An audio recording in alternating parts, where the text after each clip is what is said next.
The flagship had been dead for 904 days, and the priests of the Vorasti choir were still arguing about whose fault it was. Quartermaster Sael Droven floated in the cold dark of the third cargo throat and listened to them shout. He had stopped flinching at the cold weeks ago.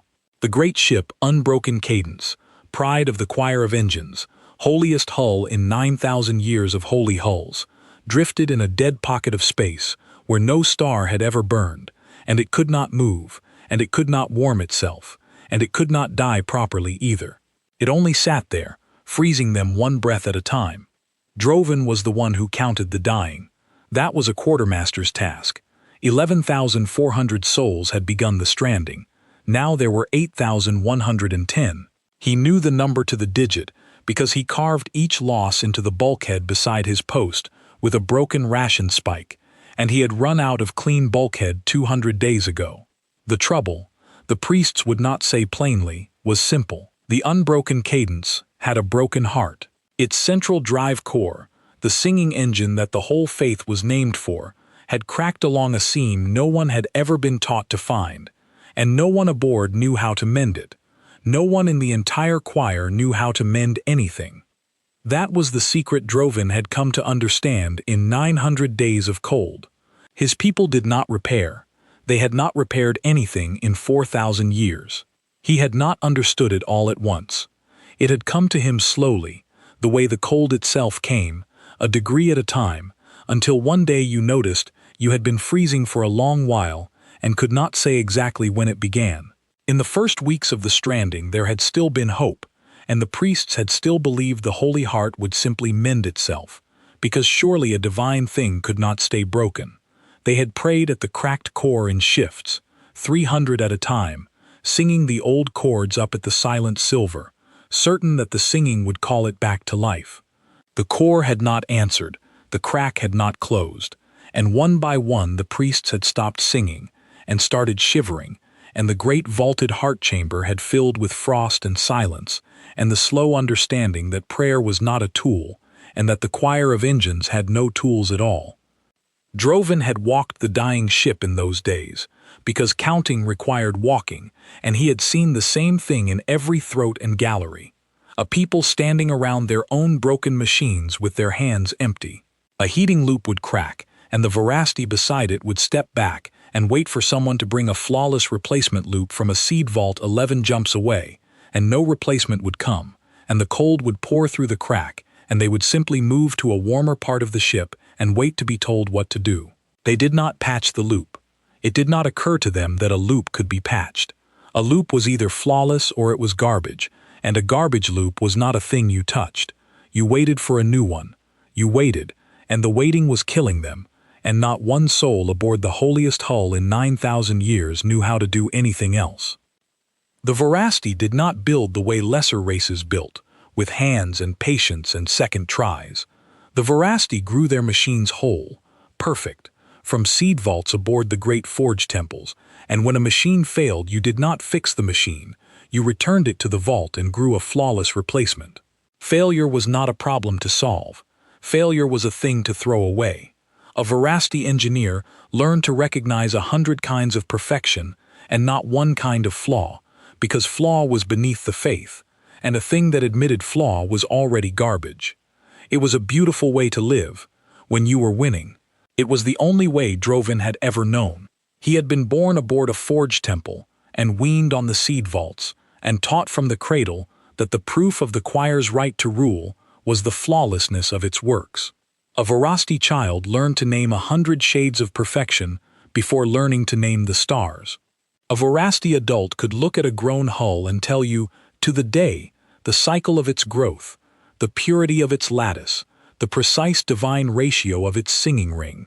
And a Vorasti elder, dying, was carried not to a grave but to a seed vault, so that the last thing he saw was a flawless thing being grown, and not a flawed thing being mourned. They were a people who had built a civilization on the worship of the unbroken, and they had never once stopped to wonder what they would do on the day the unbroken broke. That day had come 904 days ago, and they were still, all 8,000 of them, standing around it with their hands empty. The choir had been winning for a very long time. Droven had served on 3 campaigns before this one, and on all 3 the war had gone the same gentle way. The Verasti did not fight, exactly. They unmade. Their war doctrine was sabotage raised to scripture. They would slip a seed of their own into an enemy world's machines, a tiny perfect thing that taught the enemy's engines to forget themselves, and within a season, the enemy's reactors would stutter, their drives would seize, their weapons would lock cold, and a proud fleet would become a field of dead iron that had to be towed or abandoned. Then the choir would arrive singing and take what they liked. 41 species had gone dark that way. Droven had stood in the count galleries and tallied their fleets as scrap. He had felt the small, warm pride of a man on the right side of an easy thing. The Verasti never had to learn to fix what broke, because the Verasti made certain it was always the other side that broke. And then the unbroken cadence had broken, alone, in the deep, with no enemy in sight, of nothing but its own age and a seam in its own holy heart, and the whole shining doctrine of the choir had turned out to be a single unanswerable question. How do you fix a thing when your entire people decided, 4,000 years ago, that fixing was for the weak? You do not. You wait, and you freeze, and you carve names into a wall.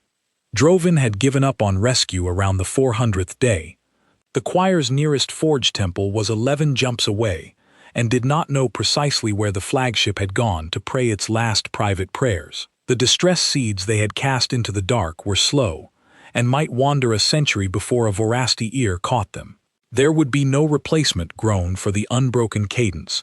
You could not grow a thing that large from a seed in under 40 years, and they did not have 40 years. They had, by Droven's count, about 90 days of warmth left, and then the cold would finish the arithmetic for him. So when the proximity bells rang, on the 904th day, Droven did not feel hope. He felt the particular flat dread of a man who knows the cold has finally come to collect, and assumed the bells were lying out of mercy.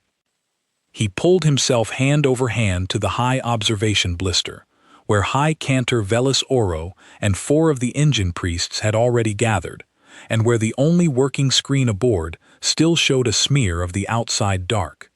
There was a ship in the smear. It was not a Verasti ship. It was nothing the seed vaults had ever dreamed. It was long and low and graceless, a great patient slab of gray metal with no song to it at all, studded along its flanks with cranes and arms and clamps, and 100 ugly practical fixtures whose purpose Droven could not name. It did not glide. It did not sing.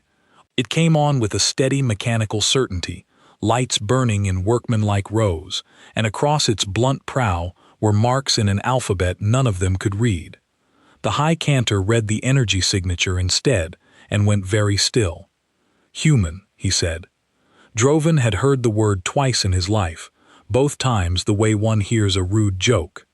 Humans were a young, loud, ugly species out on the cold rim, a people who still built their machines by hand like animals stacking stones, who patched and welded and bolted and bandaged their hulls instead of growing them clean, who flew ships that were 40 years old and had been rebuilt 9 times until not one original plate remained. The Verasti had a name for them in the count galleries. They called humans the scrap people, the patchers, the ones who could not let a broken thing be dead. It had always been an insult. Standing in the freezing blister on the 904th day, watching the ugly gray slab grow until it filled the screen, Droven felt the insult turn over in his chest and become something else, something he did not have a clean Verasti word for, because the Verasti had never needed one. The human ship was a repair vessel. Every line of it screamed the one thing the entire choir of engines could not do. The High Cantor's first order was to arm the dorsal lances. It was the reflex of a winning people. You did not let the scrap people aboard a holy hull.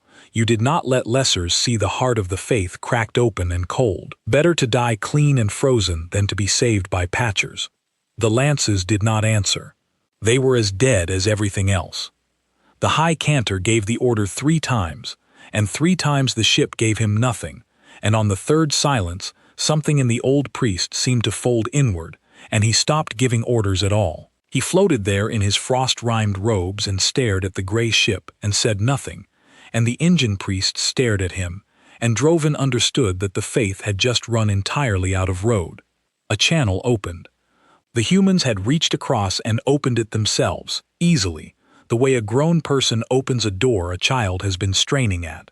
The voice that came through was calm, and a little tired, and entirely unbothered, and it spoke in trade cant clean enough to understand, and the first thing it said was not a threat or a demand or a prayer.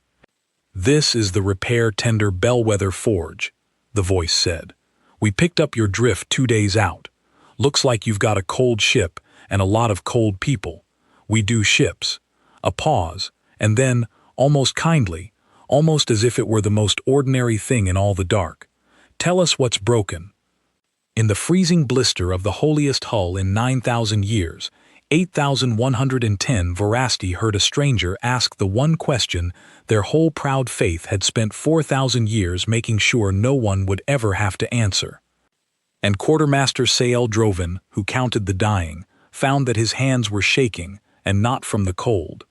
He did not yet know the name of the human who had spoken. He did not know that aboard that ugly gray slab there were 240 people, whose entire lives were the craft of fixing, who carried no flag of conquest and flew no banner of empire, whose ship bore on its prow in a tongue he could not read 4 plain words that the humans used as a creed. He would learn all of it. He would learn it slowly, over the strangest weeks of his life, and he would spend the rest of that life trying to make his own people understand what he had seen. But that was later. In the blister, in the cold, all he knew was that the dead ship had asked the dying ship what was wrong, and meant it, and that nothing in the scripture of the choir had prepared a single soul aboard for the possibility that the answer might matter to someone. The High Cantor opened his mouth to refuse. Droven, who outranked no one and feared everyone, spoke first. "The heart," he said into the open channel, before the priest could close the door on the only warmth left in 900 days of dark. "Our drive core, it cracked. We don't know how to mend it. We have never known how to mend anything. We are freezing." There was a silence on the line. Then the tired human voice came back, and there was no scorn in it at all, only a kind of rolled-up sleeves readiness that Droven would come to think of, later, as the truest sound his enemy ever made. "Cracked core." "All right," the human said. "Hold tight, we're coming over." The humans came across in a small blunt shuttle that mated to the Holy Hull's airlock with a clang so loud and so confident that 3 engine priests flinched. Droven had imagined, in the long cold, what a rescuer might look like. He had imagined something grand. What came through the lock was a stout person in a stained gray worksuit with a tool harness slung across the chest, a smear of old lubricant on one cheek, and an expression of mild professional interest, like a tradesman arriving to look at a leaking pipe. Behind this one came 5 more, similarly stained, carrying cases and coils, and a folded mechanical arm that unfolded itself with a series of small, competent clicks.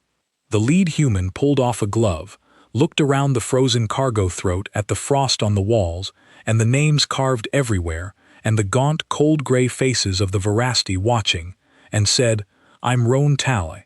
I run the wrenches on the Bellwether. You the one who told us about the core." Droven realized the human was speaking to him. "I am Quartermaster Droven," he said. His voice came out smaller than he wanted. "I count the dead." Roan Talley looked at the wall of carved names for a long moment. Whatever the human felt did not show as scorn. "Yeah," Talley said quietly. "We're gonna stop that. Walk me to your heart." They walked. Droven led, and the 6 humans followed, and behind them the engine priests trailed in a knot, of frightened outrage, whispering scripture, and the High Cantor came last of all, silent, watching the scrap people touch his holy ship. The Verasti drive core sat in a great vaulted chamber at the ship's center, and even dead, it was beautiful.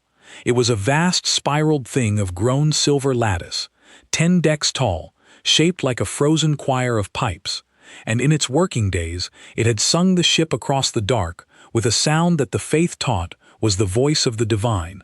Now it was dark and silent and rhymed with frost, and along one flank of it ran a hairline crack, thin as a thought, from which all the light of the Veracity people had quietly leaked away. The humans stopped and looked up, and for a moment even Roan Tale was silent.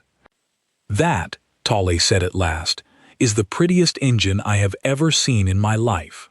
A beat, and whoever maintained it should be ashamed of themselves." The engine priests hissed. The high cantor stepped forward, frost cracking off his robes. "You will not speak so of the Holy Heart, scrap thing. That engine was grown flawless in the seed vaults of—" "It was grown flawless," Tale agreed, not turning around, already drifting up toward the crack with the folded arm clicking out ahead. 40 years ago, I'm guessing. And then it ran for 40 years, and nobody ever once touched it, because touching it was beneath you.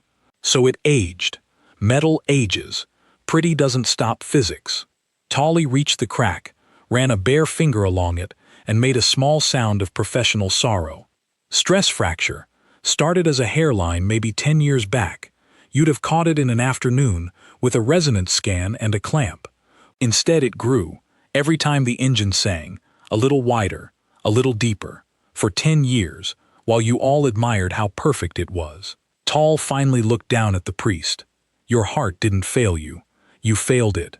You let it sing itself to death, because nobody aboard this whole holy boat ever learned that holy things break too." It was the cruelest thing anyone had ever said to the high cantor, and it was said without any cruelty at all, in the flat, tired voice of someone who fixed things for a living and had seen, 1,000 times, the specific stupidity of people who thought maintenance was for lessers.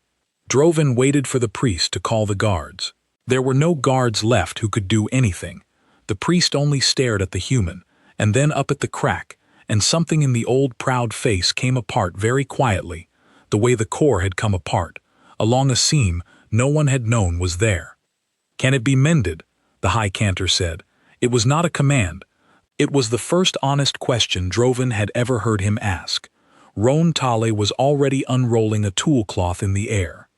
"Everything can be mended," the human said. "That's the whole job. Now everybody who isn't holding a wrench, give us room. We've got a lot of work, and your air's getting thin."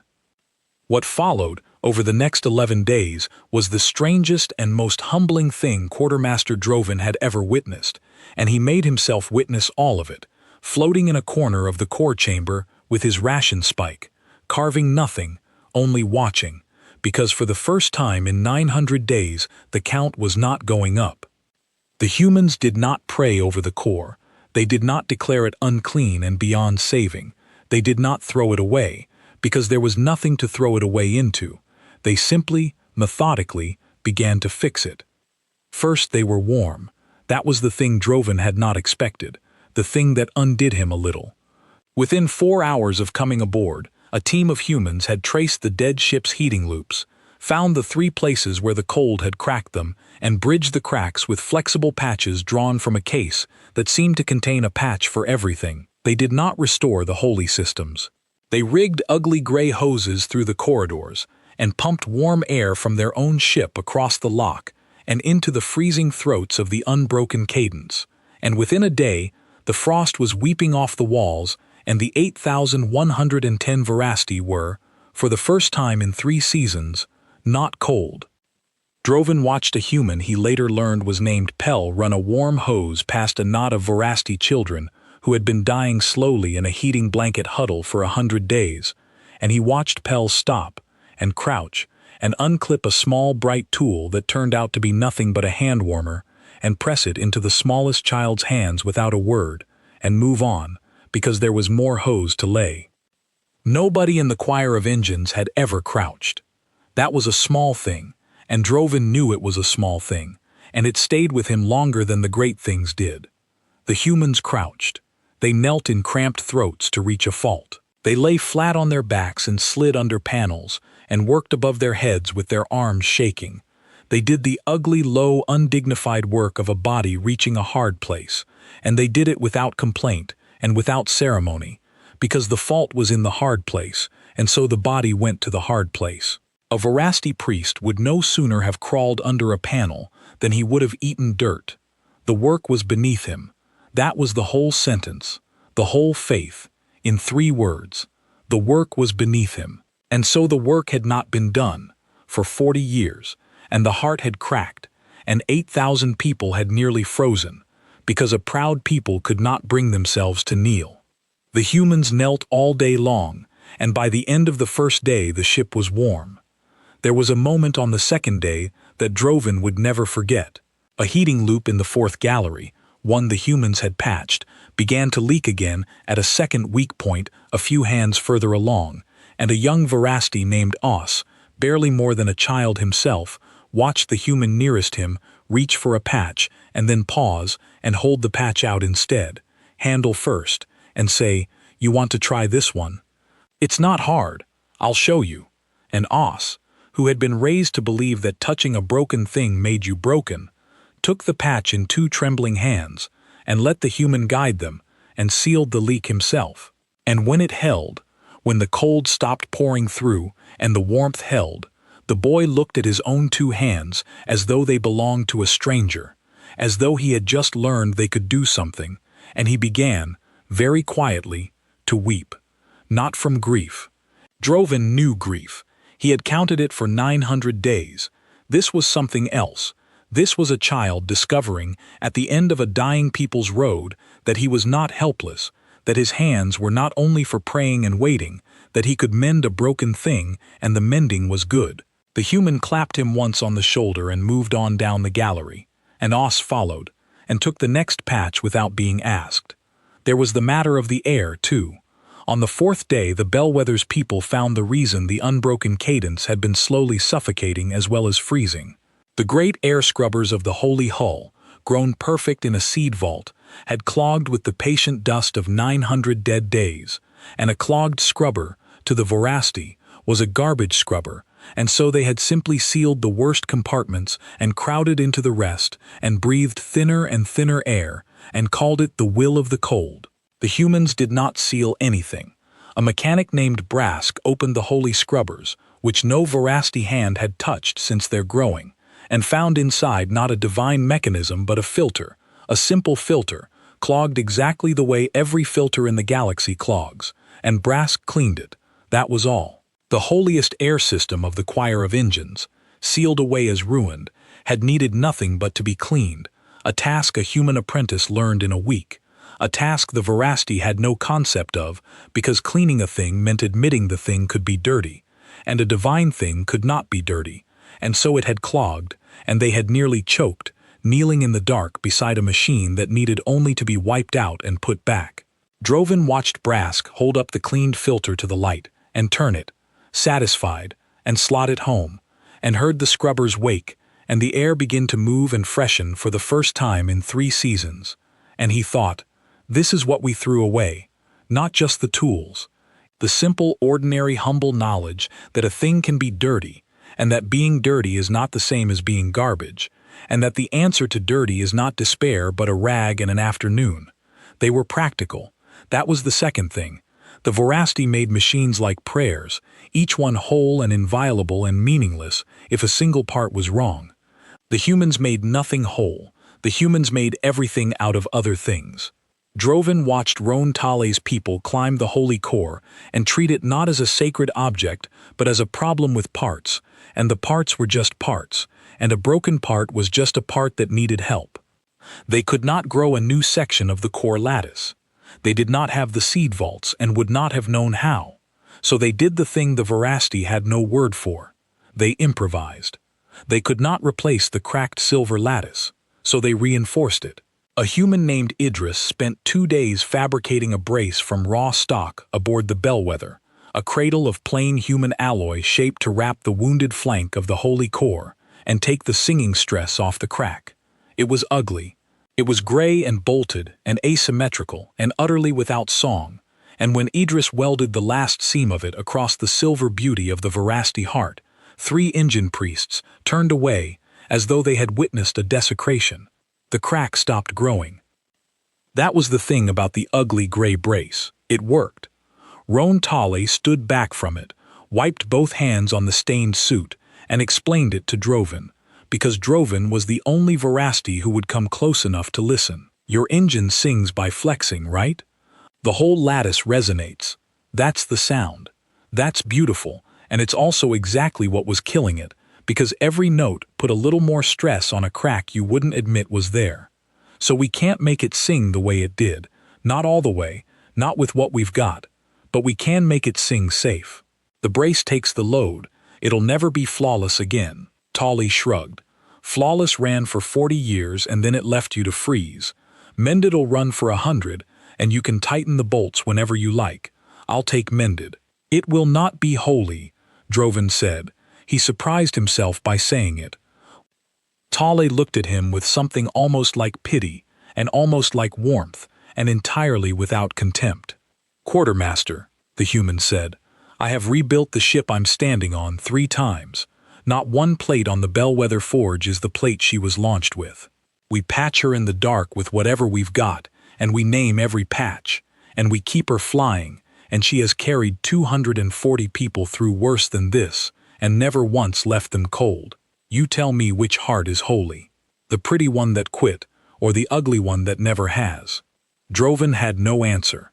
He had been raised in a faith that had 100 words for perfection, and not one for endurance, and he was beginning to suspect that his entire people had been asking the wrong God, the wrong question for 4,000 years. On the 6th day, the High Cantor came down to the core chamber and watched the humans work, and did not speak scripture. On the 7th, he asked Roan Tale a question. On the 8th, Droven found the old priest holding a human tool, awkwardly, while a young human mechanic named Ray guided his hands through the tightening of a brace bolt, and the priest's face, when the bolt seated true and held, was the face of a man who had just discovered, very late, that his hands could do something his faith had told him was beneath them. Droven began, in those days, to keep a different kind of count. He could not help it. Counting was what he was.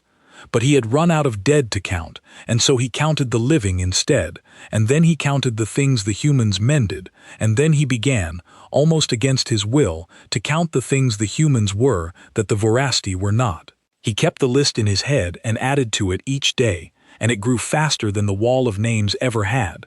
The humans wasted nothing. A Verasti, finding a cracked plate, threw the whole plate away and grew a new one. A human, finding a cracked plate, cut out the cracked part and welded in a patch and kept the rest, because the rest was still good, and a thing that was still good was not garbage just because one corner of it had failed. Droven watched the humans strip a dead Verasti corridor of its frozen, useless lighting and rebuild it from parts, salvaging the salvageable, patching the patchable, and the corridor that came out the far end was ugly and mismatched and entirely alive, lit by a quarrel of human and Verasti parts that no seed vault would ever have grown and that worked better than anything the seed vaults had made in years. The humans labeled everything. This astonished Droven more than the welding. Every patch they laid, every brace they bolted, every salvaged part they fitted, they marked with a small tag in their own alphabet, and when he finally asked Roan Tale what the tag said, the human told him they were the record. Who did the work, when, what the fault had been, what the fix was, so that the next person who opened that panel, years from now, would know exactly what they were looking at and would not have to guess. The Verasti kept no such records. Why would they? A flawless thing had no history. It was grown whole, and it ran until it failed, and then it was thrown away, and there was nothing to write down, because there was nothing that anyone had done. The humans wrote down everything, because to a human, a machine was not a flawless object but a long story of small repairs, a thing kept alive by 1,000 hands across 100 years, and every one of those hands had a name, and the names mattered, because the ship was made of them. It was around the 8th day that Droven finally understood what the humans were and were not. He had braced himself, that first day, for conquest. He had assumed the scrap people had come to take the holy hull as salvage, to strip it, to claim the great dead flagship of the choir as a trophy of a young race that fixed things. That was what his own people would have done. The Verasti did not give. The Verasti unmade your machines and then took what was left, singing, and called it the natural order.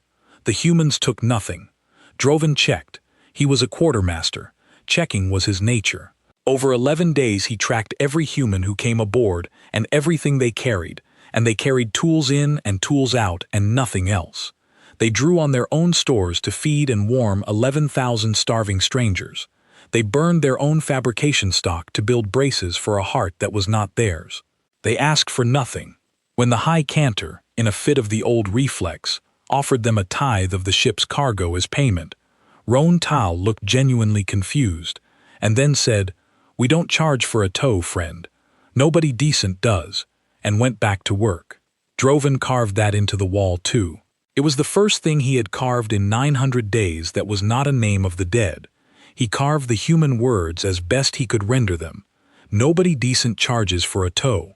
He did not yet know what the humans were, exactly. He knew what they were not. They were not conquerors. They were not the Count Galleries.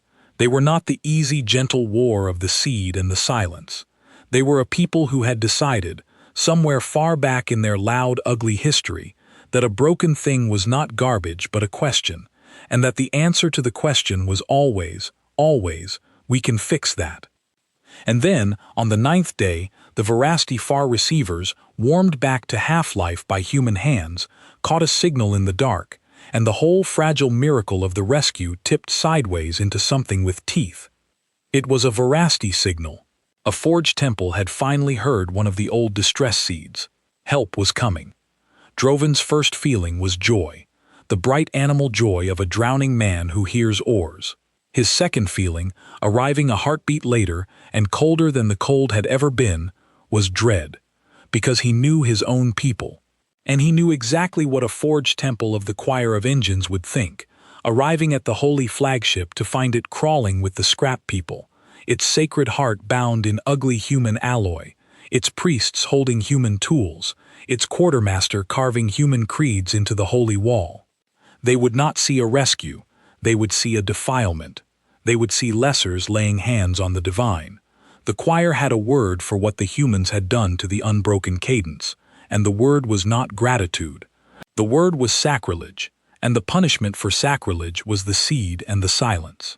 Droven found Roan Tale in the core chamber, up on the brace, checking torque on the last bank of bolts, and he told the human everything in a rush.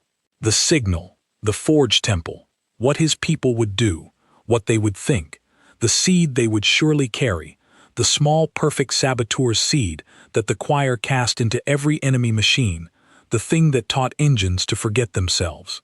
They would slip it into the Bellwether's reactors the moment they came in range, the way they had ended 41 species, and the ugly gray ship full of decent people who charged nothing for a tow would drift dead in the dark while its rescuers were called sacred again. He expected the human to be afraid. He expected, perhaps shamefully, that the humans would simply leave, finish the brace and run, abandon the holy hull to its own arriving kin, and save themselves.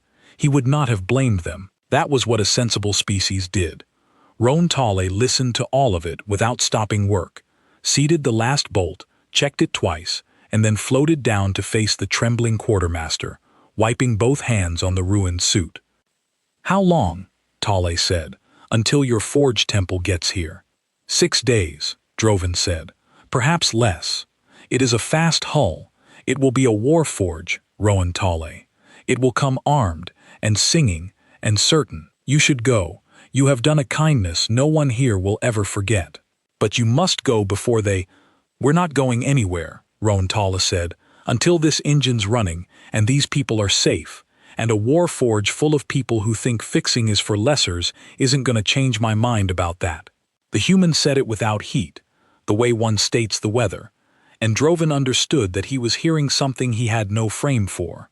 He was hearing a person decide to stand between strangers and a fleet, not because the strangers had earned it, but because the human did not appear to know how to do anything else. "They will try to kill your ship," Droven said.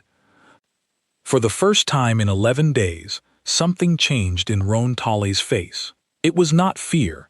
It was a kind of weary amusement, an old and patient thing, the look of a tradesperson who has heard, many times, from many people, that the impossible thing cannot be done, and has, many times, done it anyway. "Quartermaster," Tolly said. "Let me tell you something about the Bellwether Forge, since your Warforge is gonna learn it the hard way." The human reached out and laid one bare, lubricant-stained hand flat against the cold silver of the Veracity heart, almost tenderly, the way you touch a patient who is going to live. "She's a repair ship. You know what that means? It means every other ship in the human fleet, when it gets hurt, when its reactors cracked, and its drives are seized, and its weapons are locked cold, and it's drifting and dying in the dark, it calls us. And we come, into the worst of it, into the middle of the fight, and we fix it while it's still being shot at. We don't do that from behind a wall. We do it up close, in the open, where it's dangerous." Tolly patted the silver heart, once, and pushed off toward the next bank of bolts, and the last thing the human said, the thing Droven would carry to the end of his long, strange life, was said almost gently, over one stained shoulder, to a frightened quartermaster who had spent 900 days learning that his proud, invincible people could not even mend their own heart. "A ship that can fix anything in the middle of a battle," Roan Tolly said, "is a real hard ship to break. Your Warforge knows how to make machines forget themselves. Fine, let 'em try it on us."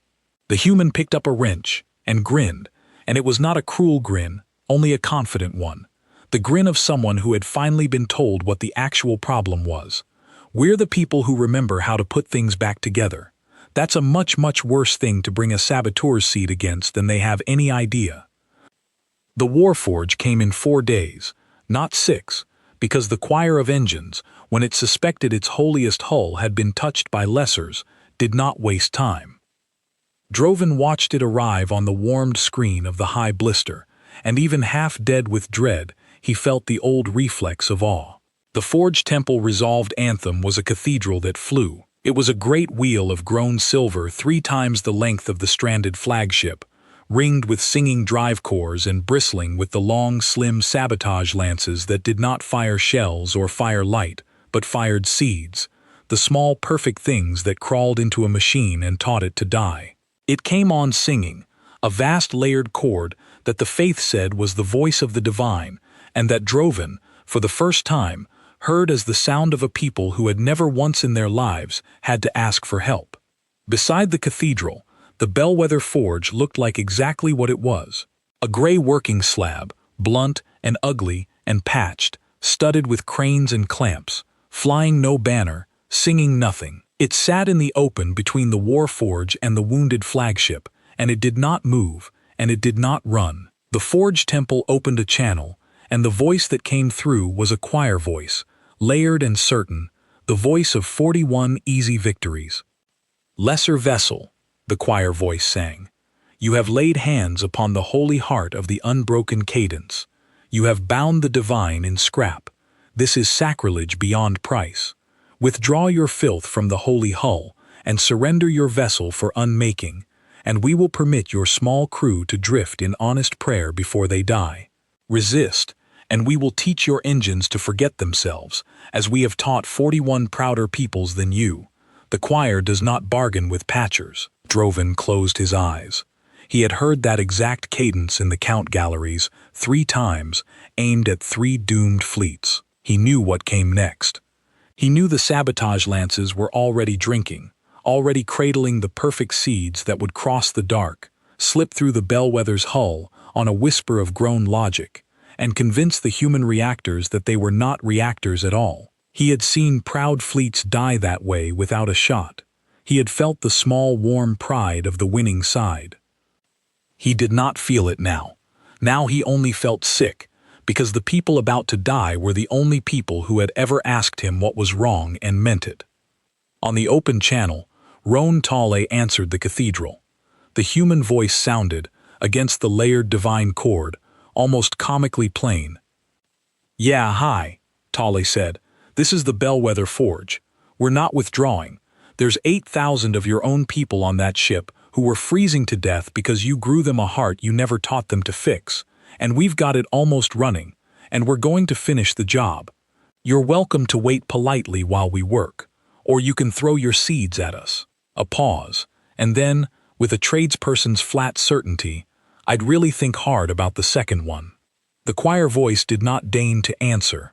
It simply fired. Droven felt it more than saw it.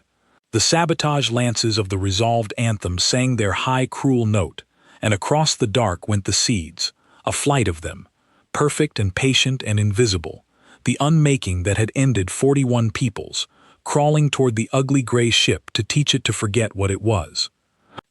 The seeds reached the bellwether forge, and nothing happened. Droven stared at the screen, waiting for the human lights to flicker and die, waiting for the drives to seize and the reactor glow to gutter out, waiting for the slow, proud silence that always followed the seed. He had seen it 41 times. He waited for the 42nd. The bellwether's lights did not flicker. Droven kept waiting. He had built his whole understanding of the war on this moment, this exact moment, the moment the enemy ship went dark. He had seen it 41 times in the count galleries, had felt the small, clean pride of the seed taking hold, the proud lights dimming, the drives stuttering, the slow, gentle silence of another people learning that the choir had already won before the first shot. He waited for the bellwether to go dark the way they had all gone dark. The gray slab sat in the dark, warm and lit, and entirely alive, and after a moment, Roan Tale's voice came back on the channel, and it was not afraid, and it was not even surprised. It was, if anything, a little disappointed. "Yeah," Tale said, "about that. Let me explain what just happened to you, because I don't think your scripture covers it." What Droven learned in the next 90 seconds undid the last standing pillar of the choir of engines, and he learned it the way the Warforged learned it, helplessly, on an open channel, in plain human words. The seed of the choir worked, Tale explained, because every grown machine was perfect, and a perfect machine was a closed thing, a single inviolable logic, and if you could whisper one wrong idea into that closed logic, the whole thing would accept it as truth, because a perfect thing did not know how to argue with itself. The Vorasti had spent 4,000 years sabotaging perfection. They had become the finest poisoners of flawless machines in the galaxy, and they had never once, in all that time, met a machine that was not perfect, because they did not believe such a machine was worth fighting. The Bellwether Forge was not perfect. The Bellwether Forge was a patchwork. She had been rebuilt 3 times. Not one plate was original. Her reactor was a human reactor wrapped in a salvaged shield with a hand-tuned governor and a backup the crew had built themselves out of spite during a long siege. Her drives were mismatched. Her logic was a quarrel of 9 different generations of human cleverness, all of it bolted and welded and argued into a working whole by 240 people who fixed things for a living and trusted nothing they had not torn down and rebuilt with their own hands. You could not whisper one wrong idea into the Bellwether Forge, because the Bellwether Forge was already 1,000 arguing ideas held together by maintenance, and she had no single perfect logic to poison. The seed crawled in expecting a cathedral and found a workshop. It tried to teach the reactor to forget itself, and the reactor's hand-built backup, which had never agreed with anything in its life, simply flagged the strange new instruction as a fault, the way it flagged 100 faults a day, and 3 humans on the maintenance deck saw the flag, traced it in 4 minutes, and pulled the seed out of the logic like a splinter, and looked at it, and were fascinated. "You've been winning for 4,000 years, Roan Tale said, almost kindly, because you only ever fought people who built their ships the way you build yours, whole, perfect, untouchable. So you got real good at touching the untouchable. But we don't build ships like that. We can't afford to. We build ships that break in 9 places a week and get fixed in 9 places a week, and the only way to fly one of those is to get really, really good at finding the thing that shouldn't be there and pulling it out before it spreads." A pause. "Your seed is a thing that shouldn't be there. We pull those out for a living. You just sent your one weapon against the one species in the galaxy that has spent its whole history learning how to defeat exactly that weapon and didn't even know we existed." The choir voice did not answer. It fired again. A fuller flight this time, every lance of the cathedral, a storm of seeds, more unmaking than had ever been spent on a single hull in the history of the faith. Droven understood now, listening, why the seed had ended 41 peoples and could not end the 42nd. It was not that the humans were stronger. The resolved anthem could have crushed the Bellwether Forge with a single salvo of honest shells, if it had carried honest shells. But the choir did not carry shells. The choir had stopped, 4,000 years ago, believing in the kind of war you won with shells. Why batter a hull when you could whisper it to death? Why risk your own holy lattice in a brawl when one perfect seed could turn a proud fleet into towable scrap without scratching your paint? It was efficient. It was elegant. It was, the scripture said, the highest form of war, the war that did not lower itself to violence, but simply unmade the enemy's capacity to resist. And it had worked so perfectly, for so long, against so many flawless fleets, that the choir had forgotten how to do anything else. They had no shells, they had no boarding crews, they had no marines, no honest guns, no war that did not depend, utterly and only, on the seed. They had bet their entire civilization on a single weapon, because that weapon had never once failed. And it had just failed, completely, against a ship that should not have existed, a ship built wrong on purpose, by a people too poor to build anything whole, and the choir had no second weapon to reach for, because for 4,000 years it had never needed one. Droven watched the storm cross the dark and break against the ugly gray ship, and he watched the ship not die, and he understood that he was watching the precise moment the choir of engines ran out of war. The Bellwether Forge had 240 people aboard, whose entire craft was finding the thing that should not be there. They had a ship that was nothing but braced flaws and argued logic and hand-built redundancy. The seeds came in by the dozen, and the humans pulled them out by the dozen, calmly, in shifts, the way a person who fixes things spends a long, ugly night fixing things, and the Warforge spent the one weapon it had against the one ship in all the dark that had been built, by accident and necessity and 200 years of poverty and cleverness, to be immune to it.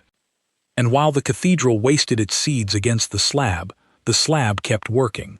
That was the part that broke Droven's heart open with something like awe. The Bellwether Forge did not stop repairing the unbroken cadence to defend herself. She did both at once, because that was simply what she was. Rowan Tully's people split, half on the maintenance decks pulling seeds out of their own logic, half still aboard the holy hull, still seating brace bolts, still pumping warmth into the corridors, still fixing the heart of the people whose own kin were trying to murder their rescuers. Droven floated in the warmed core chamber and watched a young human named Ray torque a brace bolt with absolute calm while, 4 kilometers away, a cathedral of the divine threw the death of 41 species at his ship, and Ray did not even look up, because the bolt was the job, and the bolt was not yet tight, and Droven understood, finally, completely, the thing the choir of engines had never been able to understand about the scrap people. They were not brave the way warriors were brave. They were something stranger and harder to fight. They simply did not stop working.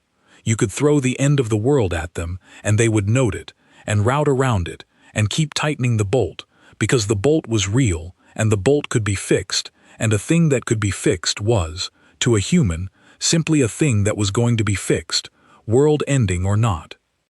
He found himself, in the middle of it, watching the human maintenance crew through the warmed screen, the ones aboard the Bellwether who were pulling the seeds out as fast as the cathedral could throw them. He had expected, somehow, drama, shouting, alarms, the frantic ballet of a crew fighting for its life. There was none of that. The humans worked the way Droven imagined they worked on any ordinary night, calm and unhurried and a little bored, calling readings to each other in flat, tired voices. 2 of them eating something out of a pouch while they traced a fault, one of them laughing at a thing another had said. They had turned the unbeaten weapon of the galaxy into a maintenance task, a nuisance, a leak to be mopped while the real work, the work on the Holy Heart, went on undisturbed in the next compartment. There was no greater contempt the humans could have shown the choir of engines than this, and the terrible thing, the thing Droven understood was breaking something open in his chest, was that the contempt was not even deliberate.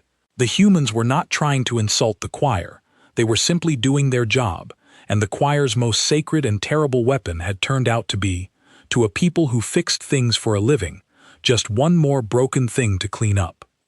Droven found himself, in the middle of that long, calm slaughter of the choir's certainty, thinking of all 41 peoples. He had tallied their fleets as scrap in the count galleries, and never once wondered what they had been before the seed reached them. Now he wondered. 41 species, each proud in its own way, each certain in its own way, each no doubt builders of flawless things, each undone in a season by a whisper they could not argue with, because they too had built their machines whole and perfect and closed. The choir had hunted, across 9,000 years, only the kind of people who could be hunted that way. It had never once met a people who built their ships wrong on purpose, who welded and patched and quarreled their hulls into being, who had made themselves, through poverty and stubbornness and the refusal to throw a broken thing away, into the one shape of civilization the seed could not touch. The galaxy was full of perfect peoples, and the choir had eaten them one by one. And then, out on the cold rim, in a place no scripture had thought to look, there had been one people who were not perfect, who had never been perfect, who had decided long ago that perfect was a trap and a lie, and that people had built a ship, and the ship had come into the dark, and the 4,000-year hunt had walked straight into the one mouth in the galaxy that could bite back. On the open channel, Roan Tali spoke to the Warforge one more time, and the human voice had changed. It was still calm, it was still without cruelty, but under the calm there was now something flat and final, the patience of a tradesperson who has been gentle for as long as the job allows and is now, regretfully, going to have to be done with the foolishness. "Okay," Tali said, "you've thrown everything you've got, and my reactor's still warm, and I've got 8,000 of your own people halfway thawed and a holy heart that's going to sing again by tomorrow. You're out of weapons. You just don't know it yet, because nobody's ever had to tell you. So I'm going to tell you. A breath. You're done unmaking people. Not because we're going to destroy you. We're not. We don't do that. We're going to do something a lot worse for a people like yours." The grin came back into the voice, the confident tradesperson's grin, the grin of someone who has found the actual problem at last. "We're going to fix you." Droven did not understand what that meant. He was about to, because on the maintenance decks of the Bellwether Forge, 240 human mechanics had spent the last hour pulling the choir's perfect seeds out of their own logic, one by one, fascinated, careful, taking each one apart to understand exactly how it worked, the way humans took everything apart to understand how it worked. And they had understood it. Of course they had. It was, in the end, just a small, clever machine that taught other machines a lie, and there was nothing in all the dark that a human mechanic loved more than a small, clever machine, except the chance to improve it. Roan Tali's people had not just defeated the weapon of the choir of engines. They had spent the battle taking it apart on the bench, and they had found, the way mechanics always find, that they could make it do something its makers had never dreamed of. And they were about to send it home. Roan Tali came to find Droven before it happened, which was its own kind of strange, because no one had ever come to find a quartermaster before. The human floated into the warmed core chamber, suit stained darker than ever, eyes tired, and hung in the air beside the silver heart and the ugly brace and said, "Walk me through what your people are afraid of. The real fear, not the scripture, the thing under it." Droven did not know how to answer at first. No one had ever asked, but the human waited, patient as a clamp, and so Droven tried. The choir of engines was not afraid of death, he said. They were afraid of flaw. Their whole faith was built on the certainty that they were perfect, and that perfection was the proof of their right to rule. To be flawed was to be garbage. To be seen as flawed, to have the flaw made undeniable, in the open, where all could see it, was the one thing the faith could not survive. A veracity who saw clearly that he was flawed did not become humble. He became unmoored. The whole proud structure rested on never, ever looking at the crack. "And you've all been looking at the crack for 900 days, Roan Tali said softly. Your holy heart broke, and you watched it kill you, and you couldn't admit you didn't know how to fix it. so you just froze instead. You'd rather die perfect than live mended." "Yes," Droven whispered. "That is the faith. That is the whole of it." Roan Tala was quiet for a while. Then the human said, "Then here's what we're going to do, and I want you to understand it before it happens, because you're the one who's going to have to carry it after we leave." The plan was not a weapon. That was the thing Droven could not, at first, take in. The humans had taken the choir's perfect sabotage seed apart on the bench, and they had understood it, and they had rebuilt it into something new, and the new thing did not teach a machine to die. It taught a machine to show its own faults. Tali's mechanics had reversed the seed. The choir's weapon crawled into a perfect machine and whispered a lie, and the machine, having no flaws to compare it against, accepted the lie. The human version crawled into a perfect machine and whispered nothing at all. It only opened the machine's own logs, the records every machine kept, and the veracity had been trained their whole lives never to read, because reading them meant looking for flaw. It took every quiet fault the machine had been hiding from its proud crew, every aging seam and stressed lattice and singing crack, every slow 10-year wound, exactly like the one that had killed the unbroken cadence, and it put them up, plainly, in the open, on every screen of every ship in the fleet, where all could see. It did not break the Warforge. It made the Warforge honest. "Your cathedral out there," Roan Tali said, "is grown perfect, same as your flagship was, which means it's aging the same way, with the same kind of cracks you never looked at, getting wider every time it sings. It is, right now, 4 or 5 years from being exactly where the unbroken cadence is, dead in the dark with a heart it never learned to fix. They don't know that. They can't know it, because looking would be sacrilege." Tali's voice was very steady. "We're going to make them look. We're going to put every crack in that cathedral, up on every screen, all at once, where the whole crew has to see it. And then we're going to do the one thing your people have never had anybody do for them in 4,000 years." "What?" Droven breathed. "We're going to show them how to fix it," said Roan Tali. The transmission went out across the dark, not as a weapon flight of seeds, but as a single quiet packet, the way a person hands another person a letter. It crossed to the resolved anthem and slipped into the cathedral's perfect logic, and it whispered nothing, and it broke nothing, and the choir priests, sensing an intrusion, braced for sabotage and found none, because there was none. Instead, every screen aboard the Warforge lit with the cathedral's own hidden faults. Droven could only imagine the scene aboard the resolved anthem, but he had lived in the choir his whole life, and he could imagine it well. 3,000 priests and crew, raised from birth to believe their hull was flawless, the living proof of their right to rule, watching their own ship's logs unfold in front of them for the first time in their lives. The hairline crack along the second drive core, 11 years old, 4 years from failure, the stressed seam in the singing ring, hidden behind a panel no one had opened since the launch, the slow corrosion in the heating loops that would, in another decade, leave them exactly as cold as their flagship. 40 years of accumulated, unlooked-at, undeniable flaw, laid out plainly, all at once, on every screen, where no priest could pretend it was not there. It should have shattered them, a people who would rather die perfect than live mended, shown in one stroke that they were not perfect and never had been. And it would have shattered them, Droven understood, if the humans had stopped there. If the humans had been the choir, they would have stopped there. They would have shown the enemy his flaw, and let the despair do the killing, and called it the natural order, and taken what was left, singing. The humans did not stop there. Riding behind the faults, in the same quiet packet, came the second half of what Roan Tali's people had built. Not the flaw, the fix. For every crack the packet revealed, it carried the human method for mending it.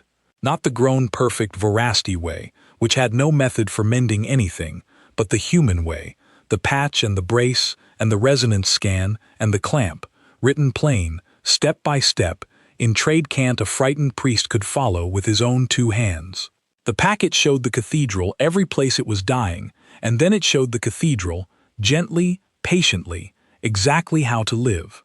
Droven thought, in that moment, of his own high canter aboard the flagship, of the face the old priest had worn when Roan Tal first traced the crack in the Holy Heart and named it for what it was.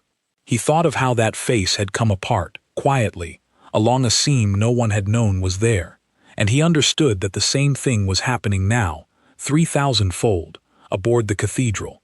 The humans were not destroying the resolved anthem.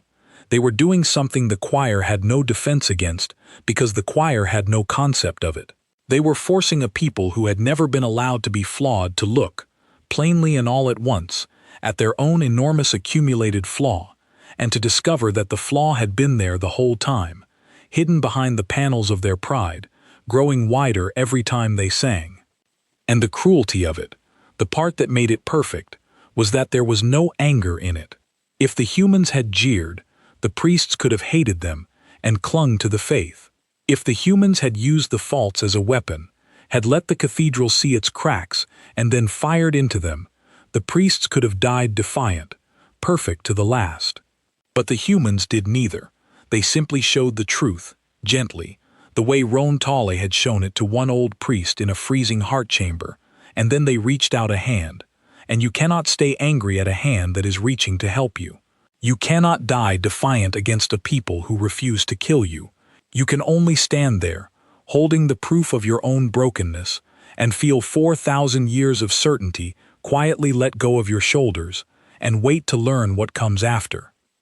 It was, Droven realized, watching the warmed screen with his ration spike forgotten in his hand, the most devastating thing the humans could possibly have done to the choir of engines, and it was done entirely out of kindness, which made it worse, which made it unanswerable. The Warforge had come to punish sacrilege.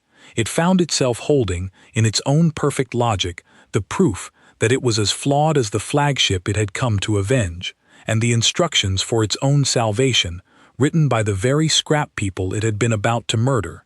You cannot fire a sabotage seed at a ship that has just handed you the cure for your own dying. You cannot call a people lesser when they have just looked at your hidden death and, instead of using it to kill you, taught you how to survive it. You cannot keep your whole proud faith standing when the thing that just saved your life is the thing you spent 4,000 years teaching your children was beneath you. The resolved anthem went silent, not the silence of a dying ship, the silence of 3,000 people who had just had the floor of their entire world quietly removed and were standing, for the first time, on the strange, honest ground underneath. Droven waited. The whole stranded flagship waited. 8,000 thawing Verasti held their breath in the warm corridors and watched the cathedral that had come to avenge them sit motionless in the dark, holding the cure for its own death in its perfect, dishonest heart. When the choir voice came back on the channel at last, it did not sing. That was the first thing. In 9,000 years no choir priest had ever spoken to a lesser without the layered divine chord, and the voice that came through now was a single voice, plain, unsupported, almost human in its bareness. "We see the faults," the choir voice said. It sounded very old. "We see the second drive core. We see the singing ring. We did not know. We were not permitted to know. We have flown this hull for 40 years, and we did not know it was dying." A long pause, full of something the faith had no word for. "You could have let us die of it. You could have said nothing, and waited, and we would have ended, as the unbroken cadence is ending, perfect and frozen and unmended. That is what we would have done to you. That is what we have done to 41 peoples." "Yeah," said Roan Tal, not unkindly. "I know. That's why we didn't." There was a silence, and in the silence Droven could feel the whole shape of his civilization shifting under him, the way the ice of a frozen sea shifts before it breaks. The choir of engines had been a single certain thing for 9,000 years. It had known exactly what it was, and exactly what everyone else was. It was the perfect, and they were the flawed, and the perfect ruled the flawed, and that was the order of the dark, plain as the divine ratio of a singing ring. Every soul aboard both ships had been raised inside that certainty as inside a warm and windowless room, and the humans had just opened a window and shown them the cold, honest sky outside, and the room would never feel the same again. You could not unsee a window once it was open. You could not go back to believing you were perfect, once a kind stranger had shown you, gently, all the places you were not, and then handed you the tools to mend them. Why? Said the choir voice. It was the second honest question Droven had heard a priest ask in his life, and it was the bigger one. Why would you mend the ship that came to unmake you?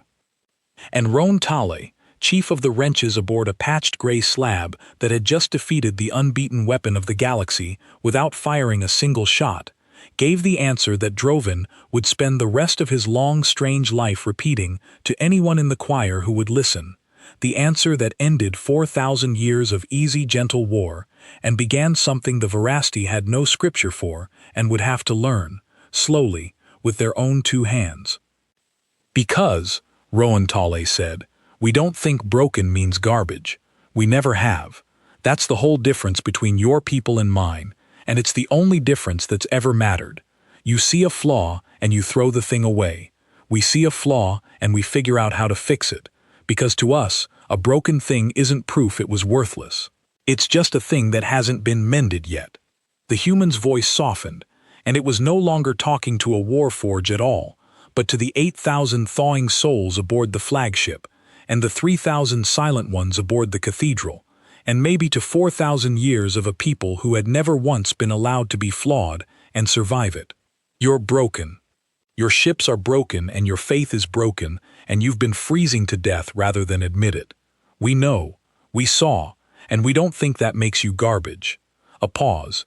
We think it makes you something we can fix, if you'll let us show you how.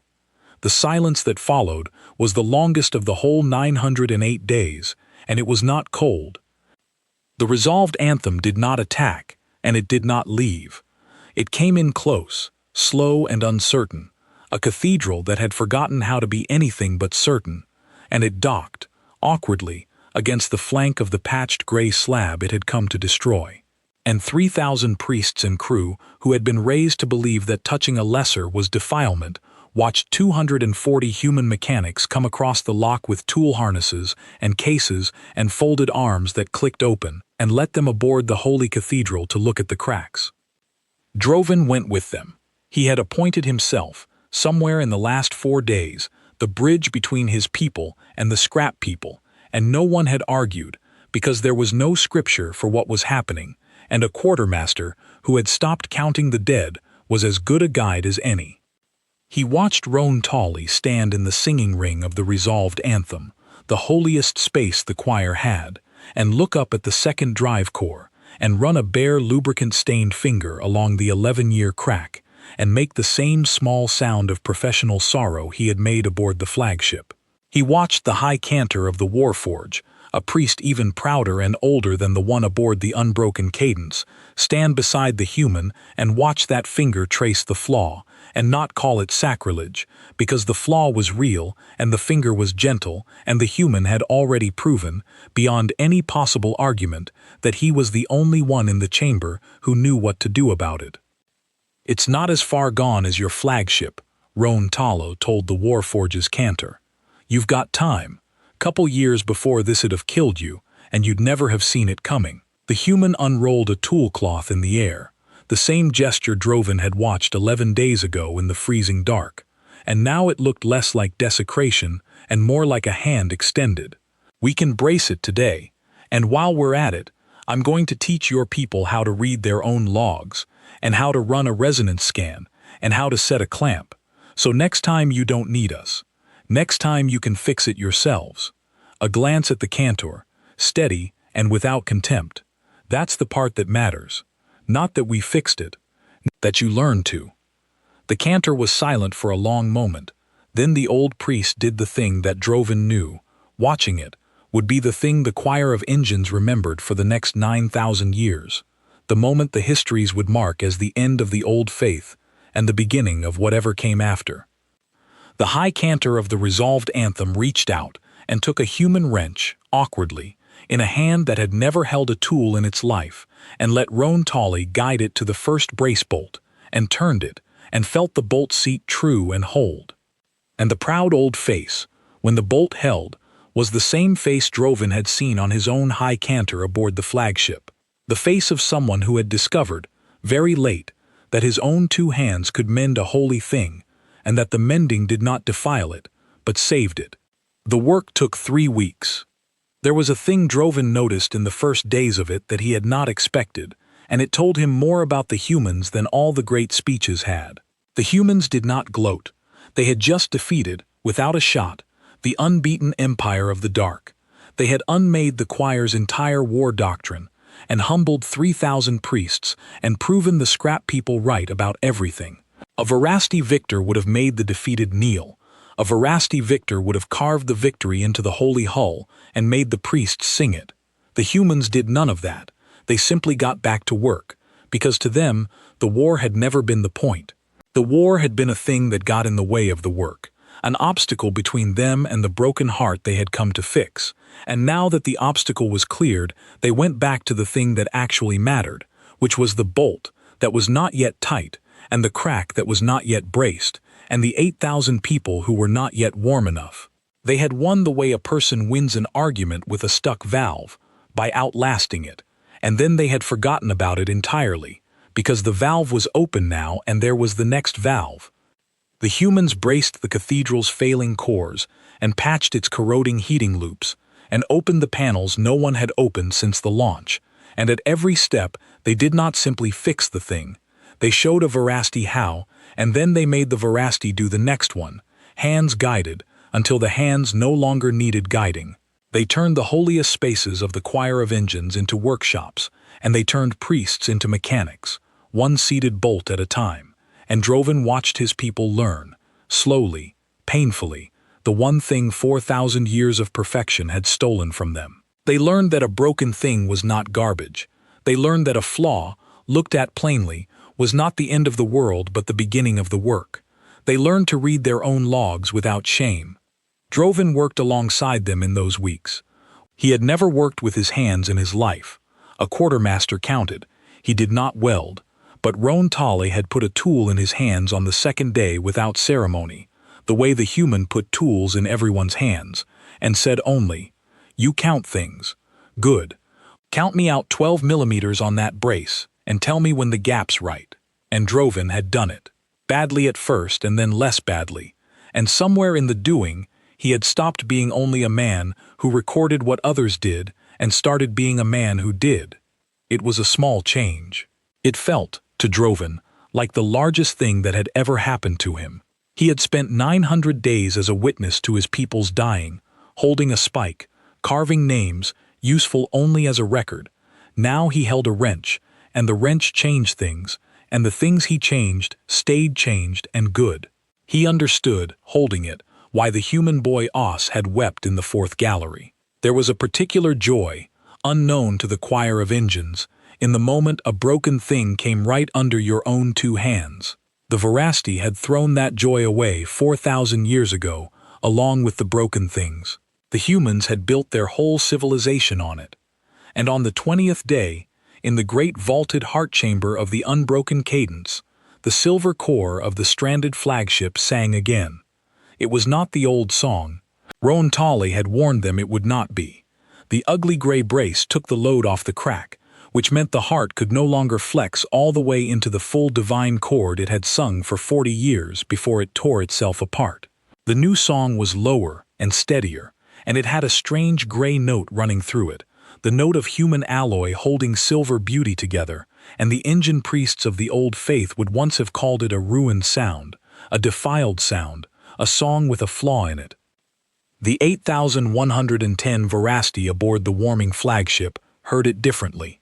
They heard a heart that had been dead for 900 days, beating again. They heard the sound of not freezing. They heard, in the strange gray note that ran through the divine chord, the patient ugly truth that the humans had brought into the dark with them, the truth that had no scripture and needed none. Mended sang lower than Flawless, and Mended was still singing. Droven stood in the heart chamber when it sang, and he wept, and he was not ashamed of it, because all around him 8,000 Verasti were weeping too, priests and quartermasters and children, and the gaunt-thawed survivors of 900 days, all of them listening to the gray note running through the divine chord, and finding that it did not ruin the song but completed it. For 900 days they had waited for the perfect heart to mend itself, and it never had, because perfect things do not mend. They only break, once, finally, and are thrown away. The mended heart was singing because someone had been willing to make it imperfect. That was the whole truth of it, the truth that would take the choir of engines a generation to swallow, and that began, in that chamber, to be swallowed. To save a perfect thing, you had to be willing to let it become a mended thing. To keep something alive, you had to let go of keeping it flawless. The humans had known this forever. It was the first thing they taught their children, and the last thing they would ever forget, and they had carried it across the dark, in an ugly gray ship, and given it away, for free, to a dying people who had spent 4,000 years calling it weakness. The unbroken cadence pulled itself out of the dead pocket of space under its own power, slowly, carefully, its braced heart singing its new imperfect song. 8,000 souls aboard who would have frozen perfect in the dark if a patched gray slab had not picked up their drift 2 days out and asked them what was wrong. The resolved anthem flew beside it, its own cracks braced now, its priests carrying human tools, its crew learning to read the logs they had once been forbidden to read. And ahead of them both went the bellwether forge, blunt and ugly and patched and singing nothing, having fixed 2 cathedrals and defeated the unbeaten weapon of the galaxy, and taken, in payment, exactly nothing, because nobody decent charges for a tow. Word of what had happened in the dead pocket of space did not stay in the dead pocket of space. The resolved anthem had been a warforge of the choir of engines, and a warforge sang its deeds home, and so the song that reached the forge temples in the months after was not the old song of an easy victory, but something the choir had never sung before. The song of a flagship that had been saved by lessers, and a war doctrine that had failed against a workshop, and a people who had been shown their own brokenness and, instead of dying of the shame, had picked up tools. Some of the forge temples refused to hear it. Some of the old priests sealed their ears and sang the old chords louder and declared the whole thing a heresy, a stain, a thing to be thrown away like any flawed thing. But the song spread anyway, the way a crack spreads, the way the truth spreads once one window is open. And in the years that followed, Droven would hear of forge temples that began, quietly, to keep records, to open their scrubbers, to read their logs, to teach a few young engineers, in secret at first, and then in the open, the forbidden and humble art of looking at a flaw without despair. The choir of engines did not change all at once, and it did not change completely, and there were those who hated the change to the end of their lives. But it had been shown a window, and a people who have seen a window cannot unsee it, and slowly, across a generation, the certainty that had ruled the dark for 9,000 years began, gently, to mend into something that could survive being broken. Roan Talley came to find Droven one last time, before the human ship turned for the cold rim and home. The quartermaster was at his post in the 3rd cargo throat, where the warmth had reached now, where the frost had wept away to nothing, standing before the bulkhead wall, covered in 900 days of carved names. He had not added a name in 19 days. He did not expect to add another.